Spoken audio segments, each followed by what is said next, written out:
ముఖ్యమంత్రి కేటీఆర్ ను విచారించేందుకు ఏసీపీ సిద్ధంగా ఉంది అన్నారు తెలంగాణ సీఎం రేవంత్ రెడ్డి. 17A కింద గవర్నర్ అనుమతి కోరామని అన్నారు. ఈ నిబంధన కింద గవర్నర్ అనుమతి ఇచ్చి తీరాలి అన్నారు. కానీ 15 రోజులుగా గవర్నర్ వద్దే పెండింగ్ లో ఉందని తెలిపారు. 2 రోజుల కిందట కేటీఆర్ ఢిల్లీ వచ్చారని, ఇప్పుడు గవర్నర్ ను ఢిల్లీకి పిలిపించారని తెలుస్తోంది అని సీఎం రేవంత్ రెడ్డి అన్నారు. ఢిల్లీలో ది ఇండియన్ ఎక్స్ప్రెస్ అడ్డా కార్యక్రమంలో పాల్గొన్న సీఎం రేవంత్ ఈ కీలక వ్యాఖ్యలు చేశారు.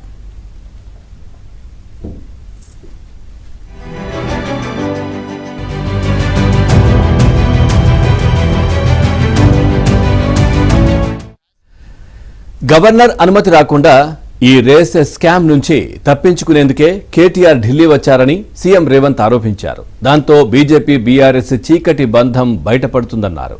బీజేపీ అవినీతి పార్టీ అని, దానిని అంతం చేస్తామని కేటీఆర్ అన్నారని, మరి ఇప్పుడు అవినీతి పత్రాలు పట్టుకుని ఆ పార్టీ నేతలను ఎలా కలుస్తున్నారని ప్రశ్నించారు.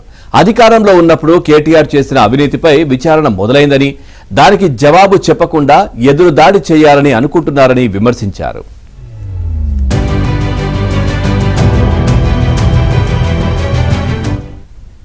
తెలంగాణ ఏపీలో ఏ రెడ్డి అయినా నాకు దగ్గరో దూరపు బంధువో అవుతాడని రేవంత్ తెలిపారు.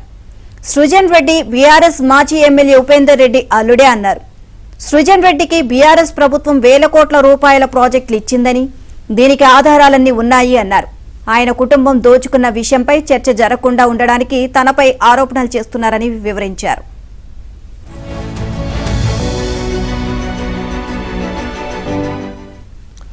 బీజేపీ బీఆర్ఎస్ మధ్య తేడా లేదని, రెండు కవలపిల్లలేనని సీఎం వ్యాఖ్యానించారు. మహారాష్ట్ర ఎన్నికల్లో మోదీకి వ్యతిరేకంగా కేసీఆర్ ఎందుకు ప్రచారం చేయడం లేదని ప్రశ్నించారు. తెలంగాణకు మద్దతిచ్చిన శరద్ పవార్ తరపుననైనా ప్రచారం చెయ్యొచ్చు కదా అని అన్నారు. కానీ మహారాష్ట్రలో కాంగ్రెస్ కు ఓటు వేయొద్దని కేటీఆర్ చెబుతున్నారని, అంటే బీజేపీకి వేయమనే కదా అని నిలదీశారు. అసెంబ్లీ ఎన్నికల్లో అధికారం, లోక్సభ ఎన్నికల్లో సీట్లు కోల్పోయారని, ఇప్పుడు మెదడు కూడా కోల్పోయారని ఎద్దేవా చేశారు. వాళ్లను చూసి జాలిపడడం తప్ప ఆలోచించాల్సిన అవసరం లేదని వ్యాఖ్యానించారు.